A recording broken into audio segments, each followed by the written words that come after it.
Hello guys, मेरे YouTube channel में आपका स्वागत है।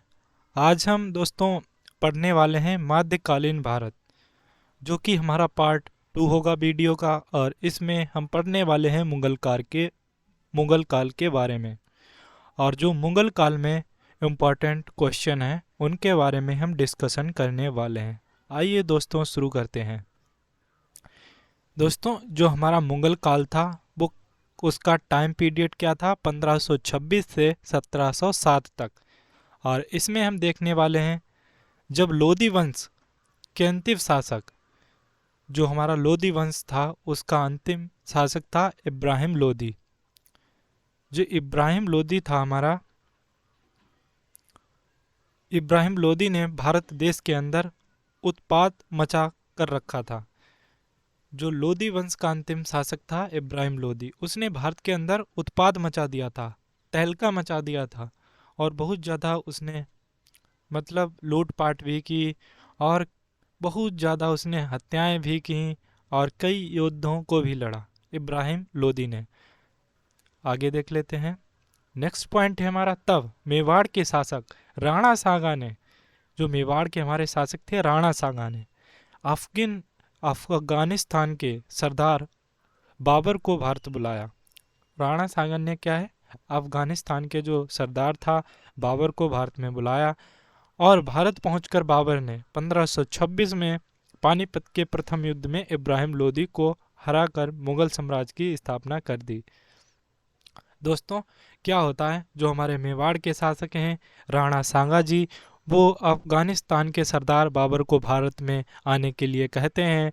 और जो बाबर भारत आता है, और वहाँ क्या होता है, 1526 में पानीपत के प्रथम युद्ध में इब्राहिम लोदी के साथ क्या करता है, युद्ध लड़ता है। और युद्ध में इब्राहिम लोदी की हार होती है।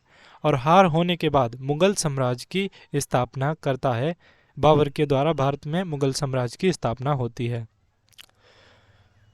दोस्तों, जो मुगल काल की राजभाषा थी फारसी थी। कौन सी भाषा थी? फारसी थी मुगल का काल की राजभाषा। जैसे अपने राजभाषा हिंदी है, वैसे ही उस समय जो राज्य की भाषा थी वो फारसी थी। अब दोस्तों, बाबर का जो पीरियड है उसको देख लेते हैं। जो बाबर का टाइम पीरियड है वो 1526 से 1530 तक है। यह हम देखने वाले हैं। भारत आने से पहले बाबर अफगानिस्तान के पुर्तूनिया नामक इलाके के सरदार था, और ये शुद्ध तुर्की थे। दोस्तों, जो बाबर था वो शुद्ध तुर्की था, अफगानिस्तान से आया था। किसके कहने पर आया था? मेवाड़ के शासक राणा सांगा के कहने पर युद्ध लड़ने आया था इब्राहिम लोदी से। नेक्स्ट पॉइंट देख लेते हैं। भारत आने के बाद बाबर ने लगभग 4 युद्ध लड़े, और इन चारों युद्धों में बाबर ने विजय प्राप्त की। दोस्तों, जब भारत में बाबर आया तो उसने 4 युद्ध लड़े। और वो 4 युद्ध कौन कौन से लड़े उनको देख लेते हैं। पहला युद्ध लड़ा है 1526 का, और ये पानीपत का युद्ध था। और ये किनके बीच हुआ? बाबर और इब्राहिम लोदी के बीच। बहुत इंपॉर्टेंट है दोस्तों। ऐसे ही 1526 है, और इसमें जो युद्ध होता है वो खानवा का युद्ध होता है। और किनके बीच होता है? बाबर और राणा सांगा के बीच। यानी राणा सांगा ने ही इन्हें बुलाया था, और इनसे ही युद्ध होने लगा बाद में। ऐसे ही 1528 में चंदेरी का युद्ध हुआ दोस्तों। और किनके बीच हुआ? बाबर और मोदिनी राय के बीच में हुआ ये युद्ध। ऐसे ही दोस्तों 1529 में घाघरा का युद्ध हुआ। और किनके बीच हुआ? बाबर और अफगानों के बीच में ये युद्ध हुआ था। दोस्तों, इसकी एक ट्रिक है। पहला अक्षर लेते हैं पानीपत का, और खा और चा और घा। इसको हम कह सकते हैं पानी खाना चाय घर पर है। तो हम ये इसकी ट्रिक बना लेते हैं आसानी से। पानी खाना चाय घर पर है। तब आसानी से पा से मतलब 1526 वाला याद रखेंगे, फिर खाना आएगा, फिर चाय आएगी, और फिर घर पर है। दोस्तों, ये ट्रिक है आप इनकी सन याद करने का, क्योंकि क्रम से ट्रिक है। क्रम से जो सने हैं वो क्रम से हैं, 26 27 28 29। तो हम इसे कह सकते हैं, पहला अक्षर सबका उठा लेंगे और बनाएंगे ट्रिक पानी खाना चाय घर पर है। तो उसमें सभी आ जाएंगे। उसमें क्या होता है, सभी सने हमको आसानी से याद हो जाएंगी। आगे देख लेते हैं। अगला पॉइंट है हमारा दोस्तों, खानवा युद्ध में विजय प्राप्त करने के बाद बाबर ने गाजी की उपाधि धारण की। जो खानवा का युद्ध होता है 1527 में बाबर और राणा सांगा के बीच, उसमें क्या होता है, जो बाबर है वो जीतने के बाद गाजी की उपाधि धारण करता है। गाजी की उपाधि धारण करता है। अपनी दान वीरता के कारण बाबर को कलंदर की उपाधि से भी सम्मानित किया जाता है। दोस्तों अक्सर एग्जाम में पूछ लिया जाता है कि कलंदर किसे कहते हैं। तो दोस्तों वहाँ पर जो कलंदर की उपाधि दी गई वो बाबर को दी गई थी। ऐसे ही इसकी आत्मकथा है जो, वो दोस्तों कहलाती है बाबरनामा। जो इसकी आत्मकथा का नाम बाबरनामा है, खुद उसने ही लिखी है। ऐसे ही 1530 ईस्वी में बीमारी के कारण बाबर की मृत्यु आगरा में हो गई थी। बाद में इसे काबुल ले जाकर दफना दिया गया। 1530 में दोस्तों इसको एक बीमारी होती है और इसकी मृत्यु आगरा में होती है। बाद में इसे आगरा से ले जाकर काबुल में दफनाया जाता है। आगे देख लेते हैं। इसके बाद जो टाइम पीरियड आता है मुगल काल में, वो हुमायूं का आता है। हुमायूं जो अकबर का पिता था, जो इसका टाइम पीरियड है 1530 से 1556। इसने यहाँ तक शासन किया। इसका जो मेन पॉइंट है उसको देख लेते हैं। बाबर के बाद हुमायूं अगला शासक बना। बाबर के बाद जो अगला शासक बना वो हुमायूं बना। हुमायूं के शासनकाल में शेर शाह सूरी, शक, अफगान इत्यादि लोगों ने आक्रमण किया था। जो हुमायूं के शासनकाल में क्या होता है, शेर शाह सूरी, शक, अफगान इत्यादि लोगों ने आक्रमण किया भारत पर। इन सभी को युद्ध में पराजित करने के बाद हुमायूं दोबारा जो है शासक बनता है। हुमायूं के शासनकाल में शेर शाह सूरी ने जीटी रोड का निर्माण कराया, जिसे दोस्तों अक्सर एग्जाम में क्वेश्चन पूछ लिया जाता है कि जीटी रोड का निर्माण किसने करवाया। तो हम कह सकते हैं शेर शाह सूरी ने। और जो जीटी रोड का फुल फॉर्म होता है वो उसका होता है grand trunk road. GT road का फुल फॉर्म होता है ग्रांड ट्रंक रोड।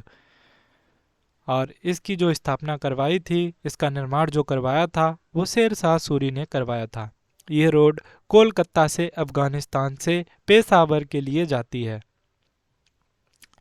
हुमायूं की जीवनी का नाम हुमायूं नामा है, जैसे बाबर नामा था, बाबर की आत्मकथा। और जो हुमायूं की जीवनी है वो हुमायूं नामा। और इसकी जो रचना की है इसकी बहन थी गुलबदन बेगम, उसने की थी।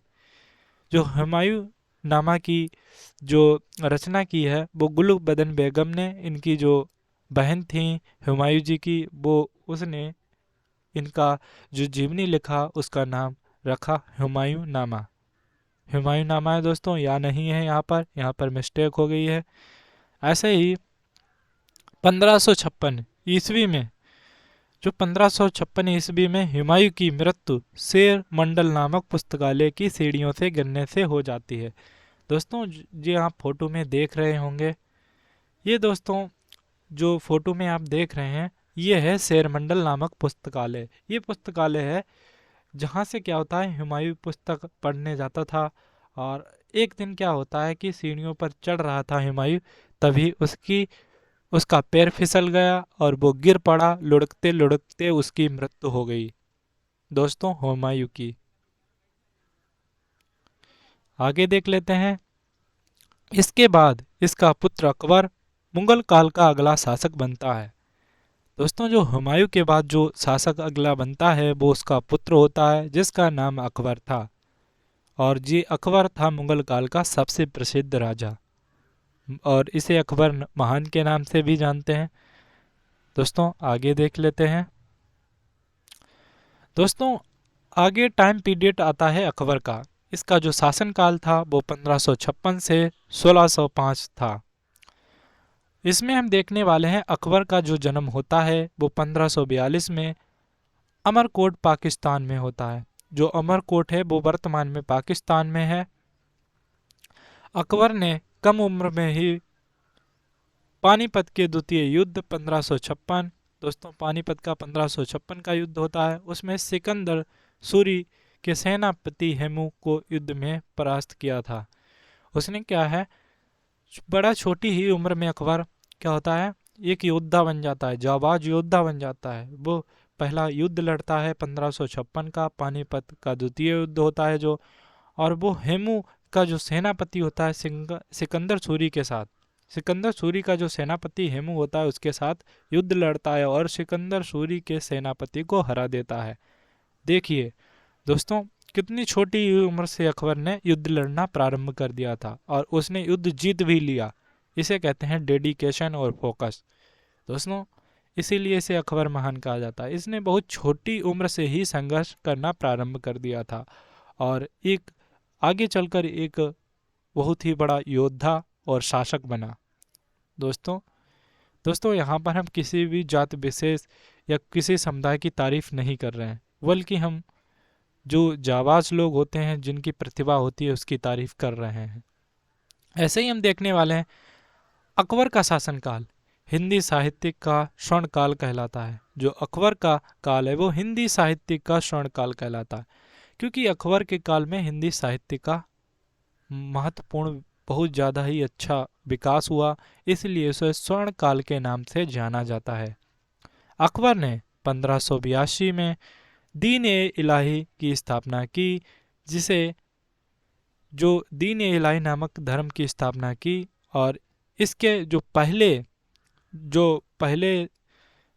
मतलब जो बनते हैं धर्म का जो पहला धारण करता है, तो पहले जो धर्म को अपनाने वाले थे वो हमारे थे बीरबल, और बीरबल का जो असली नाम है वो महेश दास है। और बीरबल एक हिंदू थे और उन्होंने दीन ए इलाही नामक का धर्म अपनाया था। सबसे पहले अनुयायी थे दीन ए इलाही धर्म के, और जो दीन ए इलाही धर्म की शुरुआत की गई थी वो 1582 में की गई थी। अगला इम्पॉर्टेंट पॉइंट है कि अकबर के दरबार में 9 रत्न थे। 9 रत्न मतलब 9 ऐसे विद्वान थे, ऐसे महत्वपूर्ण लोग थे जिन्हें रत्न कहा जाता था दोस्तों।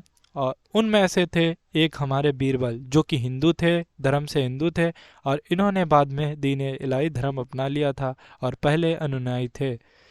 बीरबल, जिन्हें हम महेश दास के नाम से जानते हैं, अकबर का प्रसिद्ध सलाहकार था। जो बीरबल था, जिसका नाम महेश दास था, ये अकबर का प्रसिद्ध सलाहकार था, एडवाइज़र था। आज के ज़माने में जैसे एडवाइज़र होते हैं गवर्नमेंट के, वैसे ही ये पुराने समय में एडवाइज़र हुआ करते थे। जो हमारे बीरबल महेश दास जी हैं, ये अकबर के एडवाइज़र थे। दोस्तों आगे देख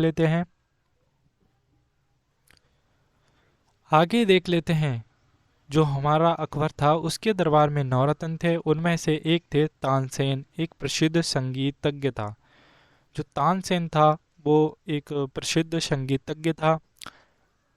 मियाँ का मल्हार, मियाँ की टेढ़ी, कंठ वरण और वाणी विलास की रचना की। इन्होंने मियाँ की मल्हार की रचना की, मियाँ की टेढ़ी और कंठाभरण और वाणी विलास की रचना की। ये अक्सर एग्जाम में पूछ लिए जाते हैं।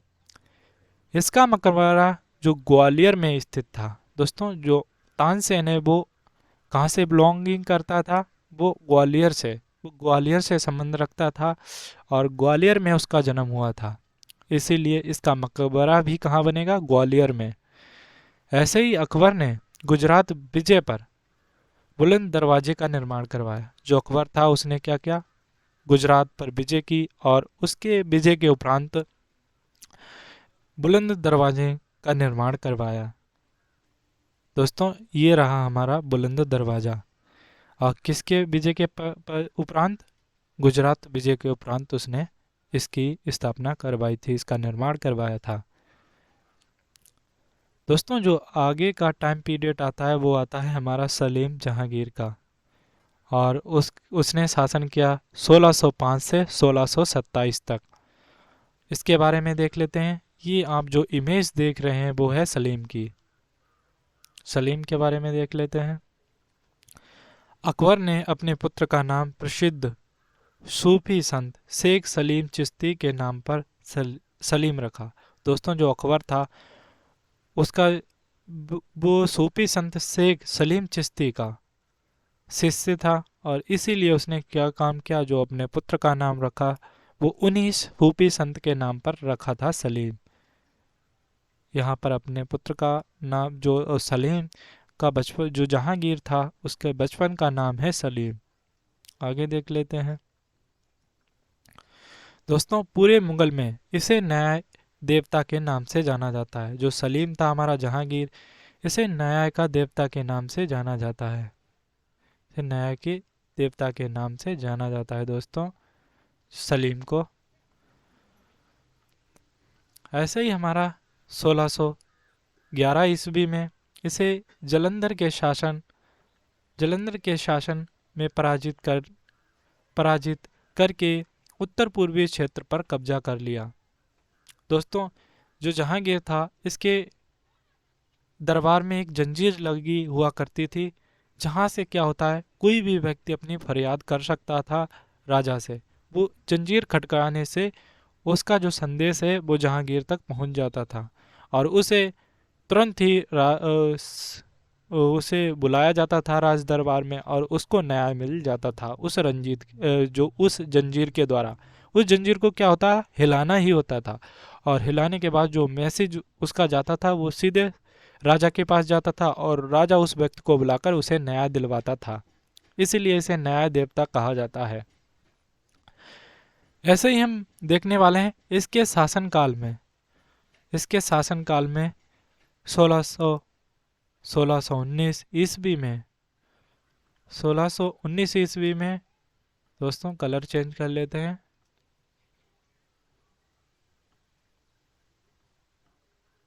1619 ईस्वी में भारत में 3 यूरोपीय यात्री व्यापार करने के लिए भारत आए थे, जो थे विलियम हॉकिंस, सर टामरो और William Finch. William Hawkins, sir Thomas Roe और विलियम फिंच, ये 3 जो होते हैं विदेशी आते हैं भारत में व्यापार करने के लिए। और किसके शासनकाल में? इसी के शासनकाल में जहांगीर के, और 1619 ईस्वी में। इसकी बेगम का नाम मेहरुनिशा था, और ये फारस के सुल्तान मिर्जा गियास बेग की पुत्री थी। दोस्तों मेहरुनिशा थी वो मिर्जा सुल्तान गियास की बेटी थी, पुत्री थी। और इसका जो दूसरा नाम था वो नूरजहां था। इसे नूरजहां के नाम से भी जाना जाता है। इसे बाद में नूरजहां की उपाधि प्रदान की गई। दोस्तों आप जो चित्र देख रहे हैं वो मेहरुनिशा और नूरजहां का है। मेहरुनिशा और इसी का दूसरा नाम था नूरजहां, और ये शासक बना है, ये है जहांगीर, अकबर का पुत्र। दोस्तों जहांगीर का काल चित्रकारी का स्वर्ण काल था। दोस्तों जो जहांगीर था वो चित्रकारी को बहुत ज़्यादा पसंद करता था, और इसने बहुत ज़्यादा बढ़ावा दिया चित्रकारी को। इसीलिए इसका जो शासनकाल चित्रकारी का स्वर्ण काल कहा जाता है, क्योंकि इसके शासनकाल में चित्रकारी अपनी चरम सीमा पर था। ये बहुत ज़्यादा चित्रकारी को पसंद करता था, इसलिए इसकी जो शासन में जो चित्रकार थे उनका बहुत ज़्यादा वैल्यू थी, और उन्हें राज्यों में बुलाया जाता था, और अच्छे अच्छे पद भी दिए जाते थे, और अच्छी सैलरी भी दी जाती थी तभी। और चित्रकारी को बढ़ावा देता था ये शासक। जहांगीर के बाद इसका पुत्र खुर्रम मुगल वंश का अगला शासक बना। दोस्तों जहांगीर का एक पुत्र था खुर्रम, वो आगे चल के मुगल शासन का अगला शासक बनता है, बादशाह बनता है। आगे देख लेते हैं। जो शाहजहां के नाम से भी जाना जाता है, इसका पहले नाम खुर्रम होता है, बाद में से शाहजहां की उपाधि दे दी जाती है। दोस्तों ये भी बहुत ज़्यादा कमाल का शासक था। इसने बहुत ज़्यादा आर्किटेक्चर, जो हमारे वर्तमान में ऐसी ऐसी बहुत सी इमारतें हैं जिसका निर्माण इसने करवाया, वो आज भी बहुत ही सुंदर और बहुत ही नायाब इमारतें हैं। देख लेते हैं। शाहजहां का वास्तविक नाम खुर्रम था। इसका शासनकाल स्थापत्य कला का स्वर्णकाल कहा जाता है। स्थापत्य कला मतलब आप जानते हैं, यही इमारतों का बनवाना, बहुत बहुत सुंदर इमारतें भी बनवाई जो आज भी वर्तमान में भी हैं, जहाँ पर टूरिस्ट एरिया घोषित कर दिया गया है। दोस्तों देख लेते हैं, क्योंकि इसके शासनकाल में दिल्ली का लाल किला, दोस्तों इसके शासनकाल में दिल्ली का लाल किला, दिल्ली की जामा मस्जिद, मयूर सिंहासन,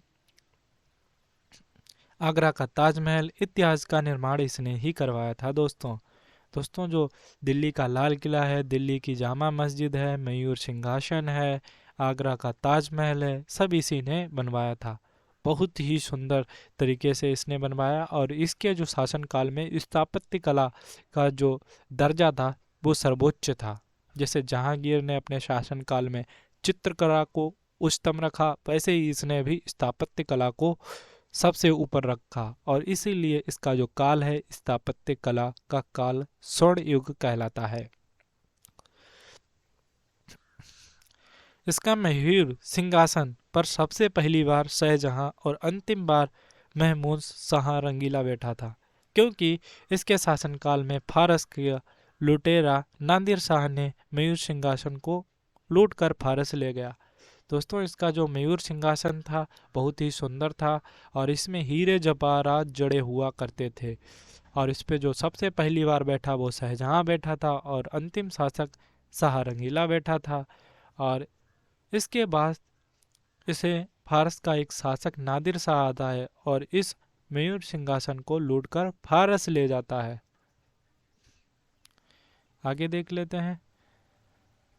ताजमहल बनाने वाला मुख्य कलाकार उस्ताद अहमद लाहौरी था। दोस्तों जो ताजमहल का निर्माण करा था वो करा था उस्ताद अहमद लाहौरी ने। मयूर सिंहासन बनाने वाला मुख्य कलाकार था बादल खां।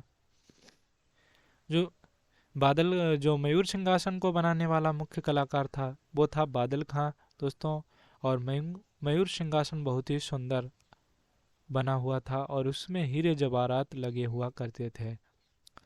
ऐसा ही हम आगे देख लेते हैं।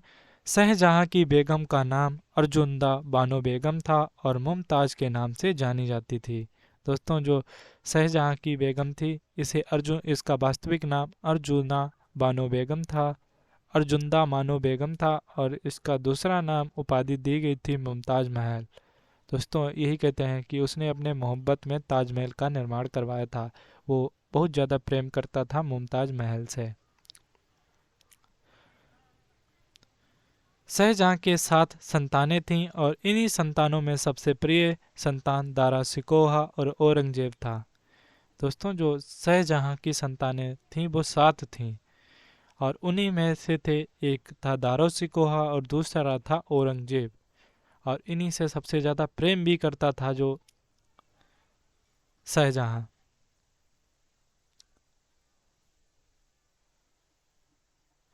उत्तराधिकारी के धुएं में औरंगजेब ने अपने सगे भाई दारा शिकोहा को युद्ध में पराजित करके मुगल वंश का अगला शासक बन गया। दोस्तों कई बार क्या होता है, ये शासक अपने ही परिवार को नष्ट कर देते थे, क्योंकि इन्हें लालच होता था कि मैं ही आगे शासक बनूं, इसलिए अपने भाइयों का भी कत्ल कर देते थे। ऐसा ही इसने किया, इसने अपने भाई को युद्ध में हरा दिया और अगला शासक बन गया औरंगजेब। जो औरंगजेब का टाइम पीरियड है वो है 1657 से 1707। इसने 1657 से 1707 तक शासन किया। औरंगजेब भारत देश को मुस्लिम देश बनाना चाहता था। जो औरंगजेब था वो कट्टर मुस्लिम था। इसने कई हिंदू मंदिरों को भी तोड़ा। इसने क्या होता है, कई हिंदू मंदिरों को भी तोड़ दिया। इसके द्वारा तोड़े गए मंदिरों में गुजरात का सोमनाथ मंदिर, काशी का विश्वनाथ मंदिर और मथुरा का केशव राय मंदिर प्रमुख रूप से शामिल थे। दोस्तों ये कट्टर मुसलमान था, इसलिए हिंदू विरोधी था। इसने सभी मंदिरों को तोड़वा दिया। मुगल वंश में औरंगजेब में सबसे ज़्यादा टैक्स वसूलता था हिंदुओं से। दोस्तों इसने जो तीर्थ स्थान थे उस पर भी कर लगाना शुरू कर दिया था, कि जो भी हिंदू अगर अपने तीर्थ यात्रा करेगा, तीर्थ यात्रा पर जाएगा, तीर्थ यात्रा पर, तो उसे कर देना पड़ेगा।